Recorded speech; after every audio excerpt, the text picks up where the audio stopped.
Lầu Thị Hồng May, mang số báo danh 23 đến từ xã Đông U.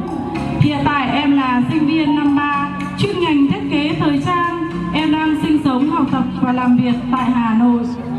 Bộ trang phục em mặc hôm nay được làm thủ công hoàn toàn, gồm có áo xẻ ngực, váy cùng thắt lưng và phần yếm.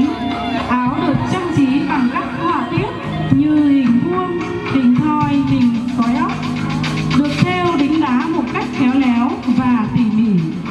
Hoa văn chủ yếu được trang trí ở phần trước áo, hai ống tay áo, yếm và thắt lưng. Hoa văn trên bộ trang phục này đều được thêu và đính thủ công những hạt đá sáng lung linh. Phần chân váy được thêu rất tỉ mỉ với nhiều màu sắc và họa tiết sống động, tạo nên vẻ đẹp độc đáo của bộ trang phục.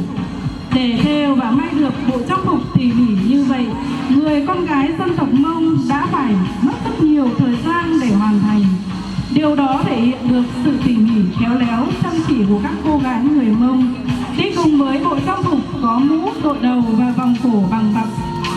Bộ trang phục và mũ đều được đính rất nhiều xu, tạo ra những âm thanh rộn ràng theo bước chân người con gái đi vui xuân.